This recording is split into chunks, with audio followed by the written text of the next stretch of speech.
Hey, ¿qué onda? Bienvenido a la nueva Masterclass que se llama Jesús en la Cruz. Si eres nuevo a Patreon, te quiero dar la bienvenida. También eso va a estar como contenido gratuito, como clase muestra en mi canal de YouTube. Entonces, si estás interesado en la clase completa, puedes conseguirla en mi Patreon.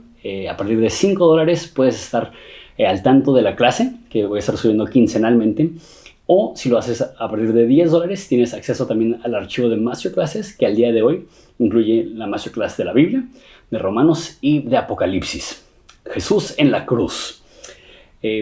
Vamos a tomar 11 semanas para considerar qué es lo que sucedió con Jesús en la cruz. La primera clase, que es esta, es una introducción, y después vamos a ver 8 clases en secuencia, viendo diferentes aspectos de lo que sucedió en la cruz. Y la realidad es que la mayoría de cristianos tienen un conocimiento muy superficial acerca de la cruz, acerca de lo que realmente sucedió.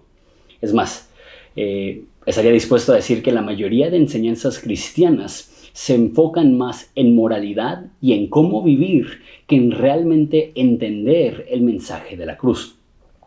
Pablo dijo que es al revés, que nuestro entendimiento de la cruz es lo que debe de determinar nuestra conducta, no al revés, y mucho menos, independientemente de nuestro conocimiento de la cruz, enfatizar la conducta. Es lo que se llama legalismo.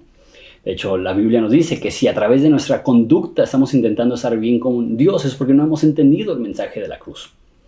Entonces, la mayoría de personas, incluso cristianos, no le han dedicado casi nada de tiempo a profundizar acerca de qué es lo que realmente sucedió en la cruz.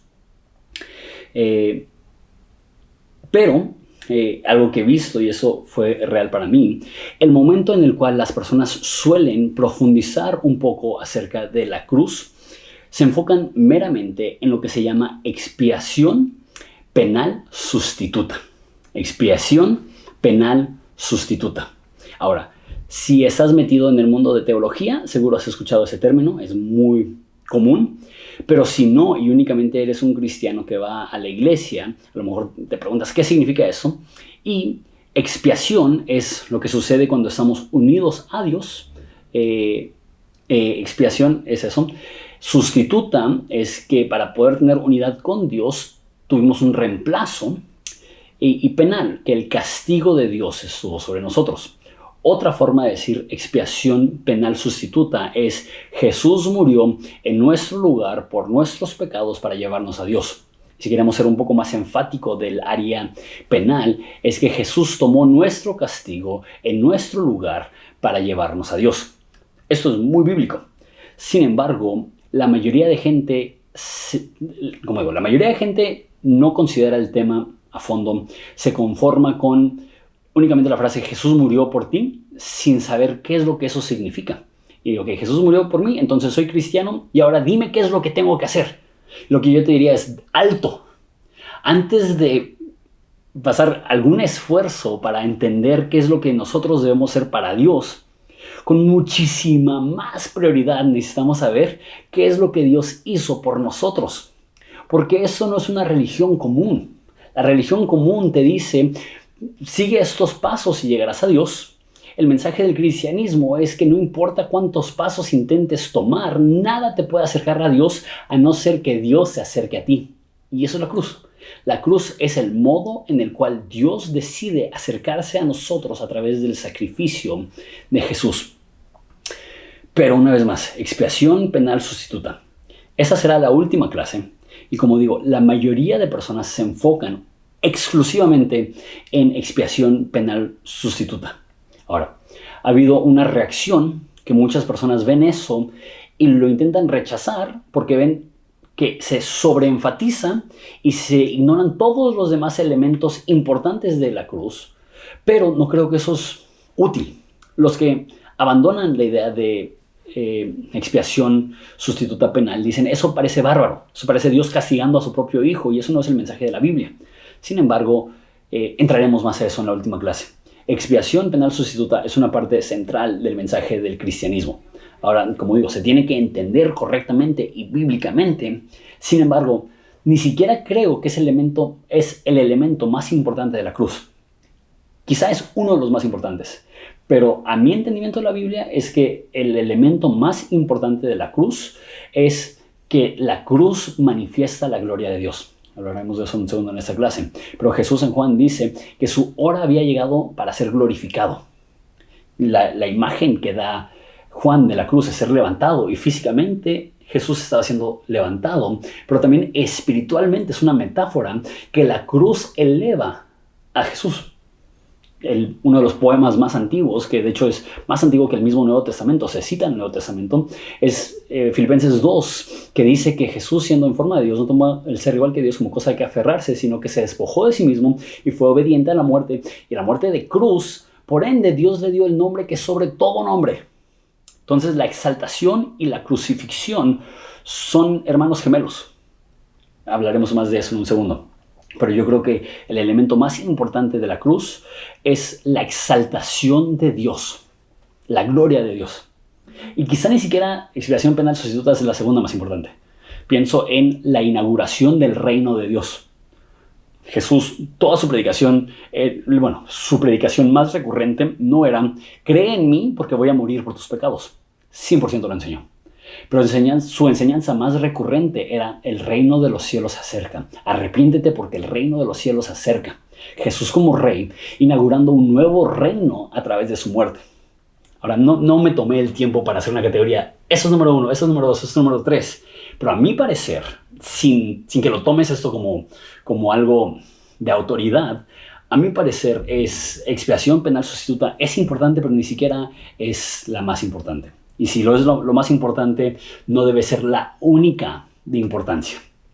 Entonces lo que voy a hacer en el resto de esta clase es que voy a dar un panorama acerca de los 10 temas que vamos a estar tocando en esta clase. Bueno, en esta masterclass, en las próximas 11 semanas, incluyendo esta. Entonces, el primer tema lo llamé como serpiente en el desierto. Esa es una cita de Jesús, hablando con Nicodemo, que dice que así como Moisés levantó una serpiente en el desierto, así es necesario que el Hijo del Hombre sea levantado. Entonces Jesús compara su muerte a la historia en Números de Moisés levantando una serpiente de bronce en el desierto. Una serpiente, obviamente, en la psique hebrea representa la maldad, el pecado, el enemigo, Satanás incluso.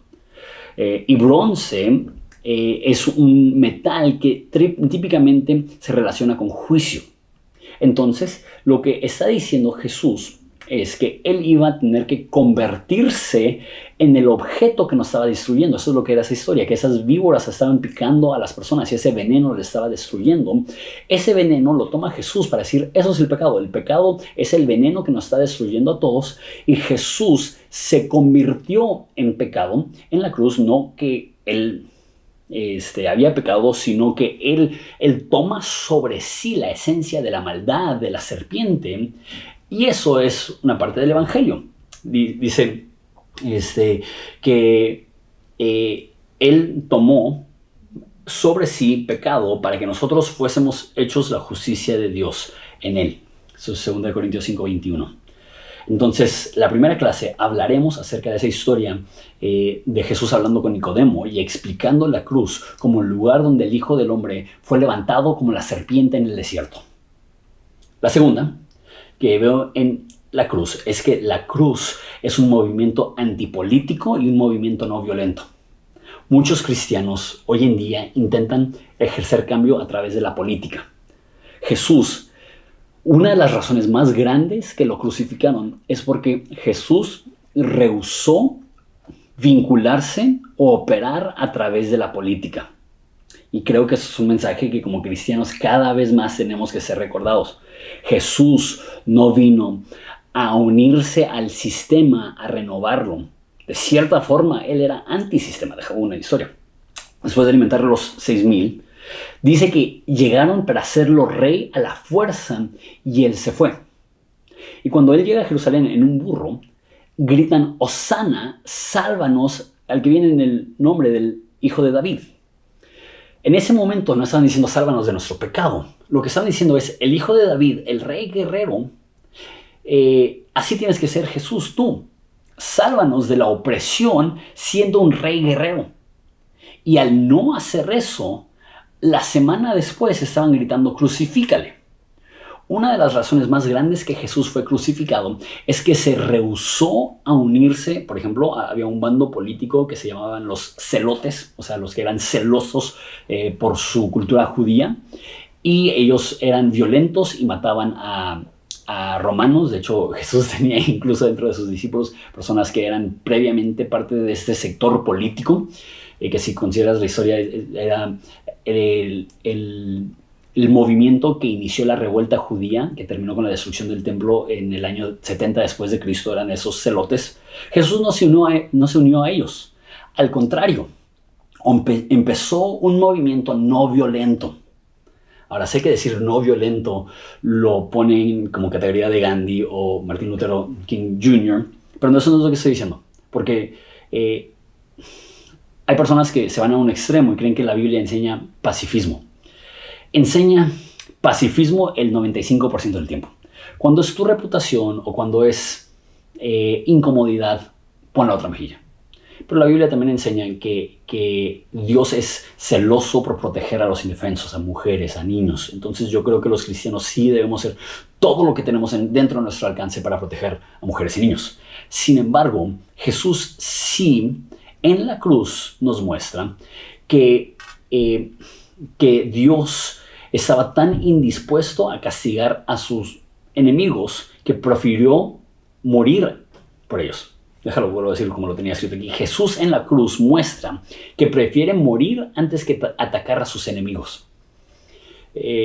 La idea de pon la otra mejilla es una enseñanza que es exclusivamente cristiana.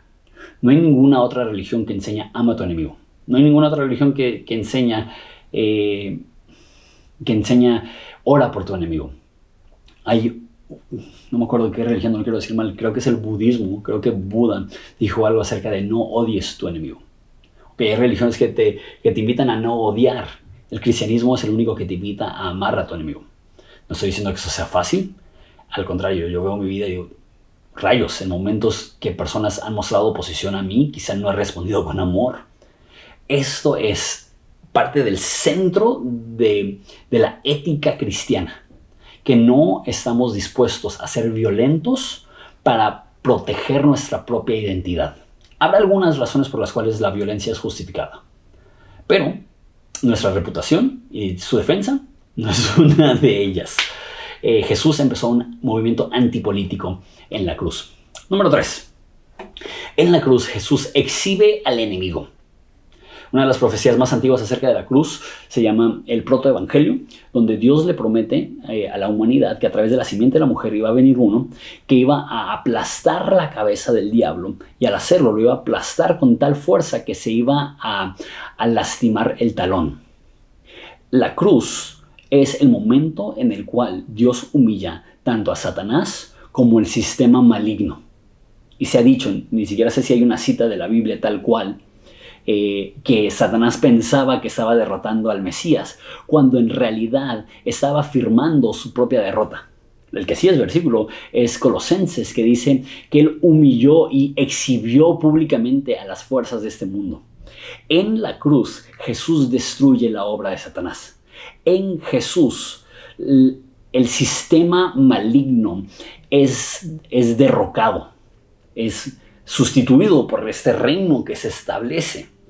Y no solamente es donde aplasta la cabeza de Satanás, sino todo lo que Satanás representa. La maldad en general fue aplastada en la cruz de Jesús. Y Jesús expone a sus enemigos como los impostores que son. El cuarto es que la cruz es la historia del verdadero amor. Jesús dijo, nadie tiene mayor amor que este, que uno ponga su vida por sus amigos. Tantas historias toman como su trama este mensaje heroico de morir en lugar de otro, de morir para que otro pueda vivir. Hay tantas historias de padres que entran al fuego y rescatan a sus hijos y mueren en ese momento. Una de las historias más famosas, ya un poco cliché, pero que en un incendio, una gallina se acuesta sobre sus polluelos y muere quemada para que sobrevivan sus polluelos. La esencia del amor es el sacrificio. Y la muestra más profunda de amor es estar dispuesto a morir por aquella persona que dices amar. Jesús en la cruz nos comunica la historia de amor más profunda y conmovedora que jamás existe, que es Dios muriendo no por aquellos que le han mostrado amor, sino por los rebeldes. En esto conocemos amor, que Cristo murió por nosotros, dice 1 de Juan. Y también dice en Romanos que aun siendo pecadores, Cristo murió por nosotros, porque quizá alguno moriría por un bueno, pero Cristo muestra en su amor para con nosotros, en que siendo aún pecadores, murió por nosotros.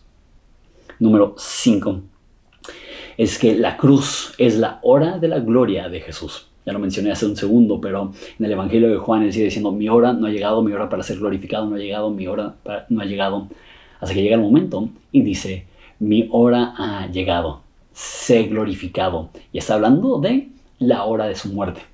De alguna forma es una dicotomía cristiana, que la hora de mayor humillación, donde Jesús fue golpeado, exhibido, desnudado, torturado y asesinado, ese es el momento de su glorificación. ¿Cómo?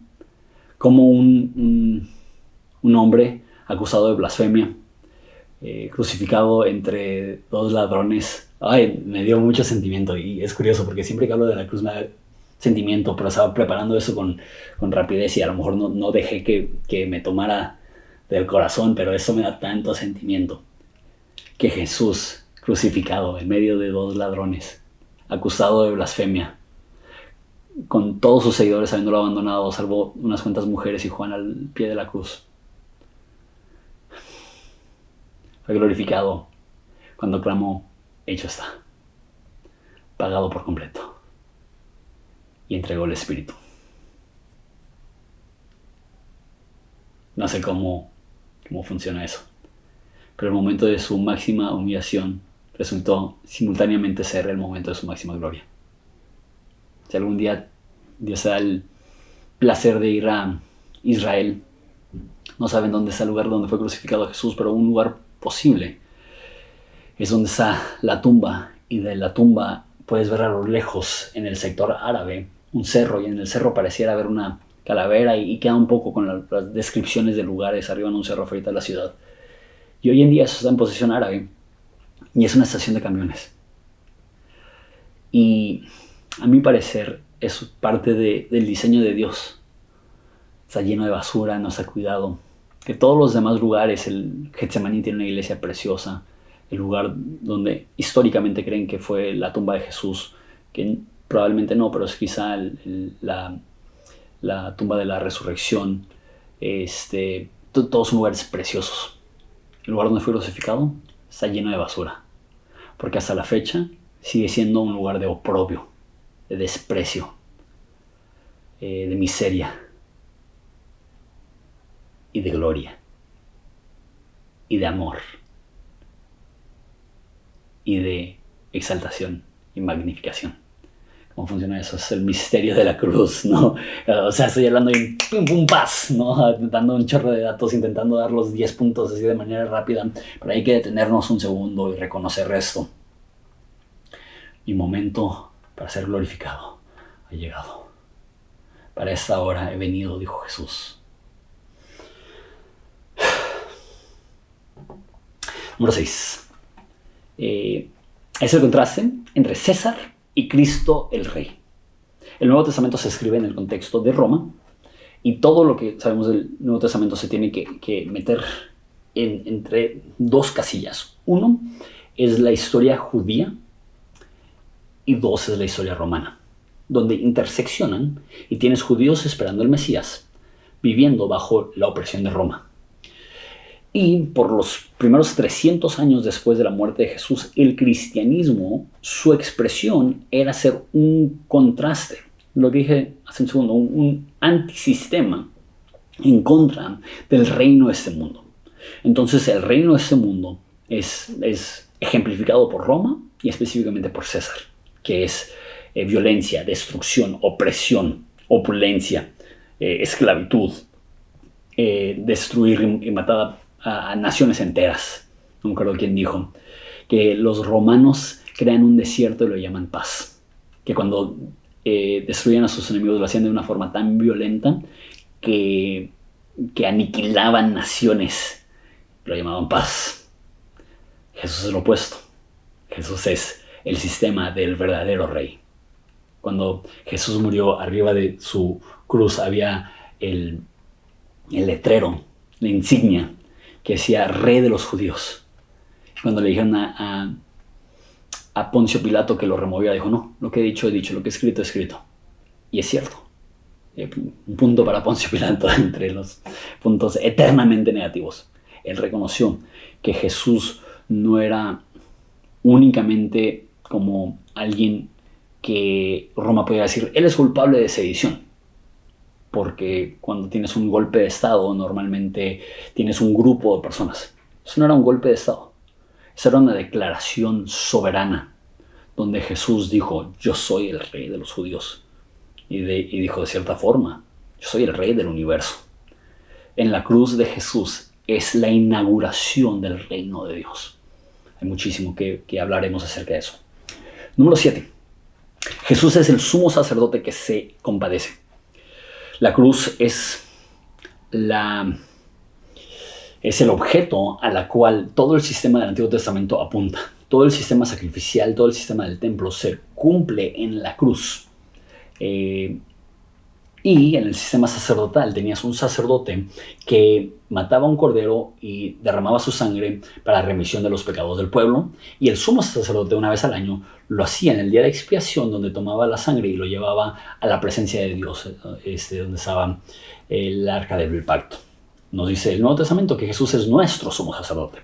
Pero en vez de matar un animal para presentar la sangre para remisión de pecados, Él es simultáneamente el Cordero de Dios que quita el pecado del mundo y el sumo sacerdote, que es el vínculo entre nosotros y Dios. Jesús, en Jesús, me estoy adelantando al punto 9. Punto 8. La cruz representa el lugar donde somos sanados.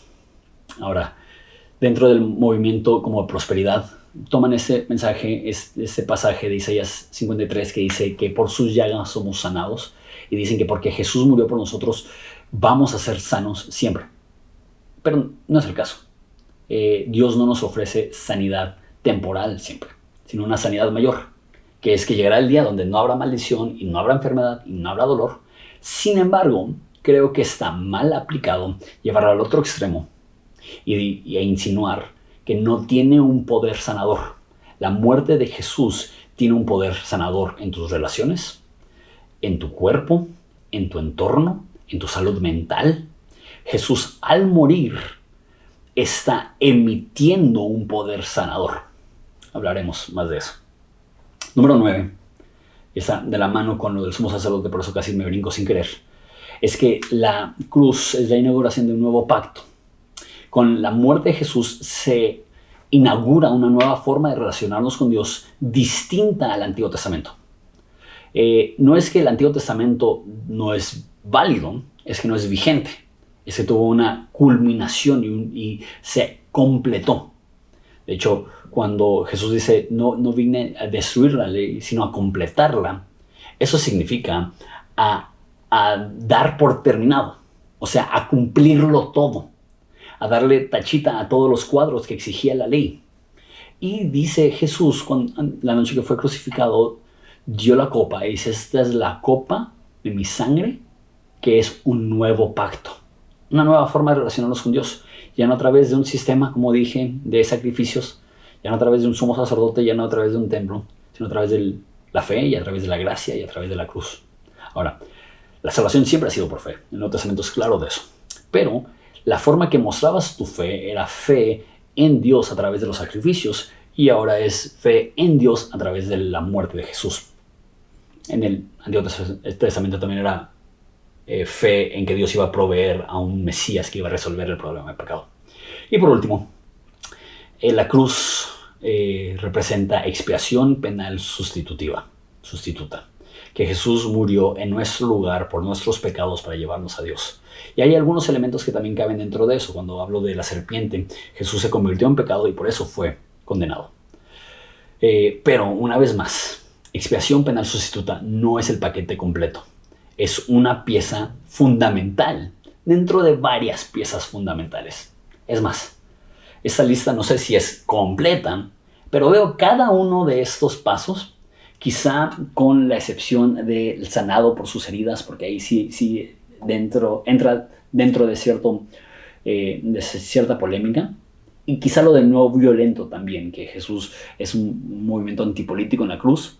Pero de ahí en fuera, 8 de las 10 que mencioné son doctrina fundamental cristiana que cuestionaría la validez de una fe que no ve a Jesús como el que se convirtió en el objeto que nos estaba destruyendo, que no ve la cruz como el lugar donde Jesús exhibió a nuestro enemigo, que no ve la cruz como el mensaje de verdadero amor, que no ve la cruz como el lugar de la gloria de Dios, que no ve a la cruz como el lugar donde se inaugura el nuevo reino, que no ve a la cruz como Jesús siendo nuestro sumo sacerdote, que no ve la cruz como la inauguración del nuevo pacto y que no ve la cruz como expiación penal sustituta.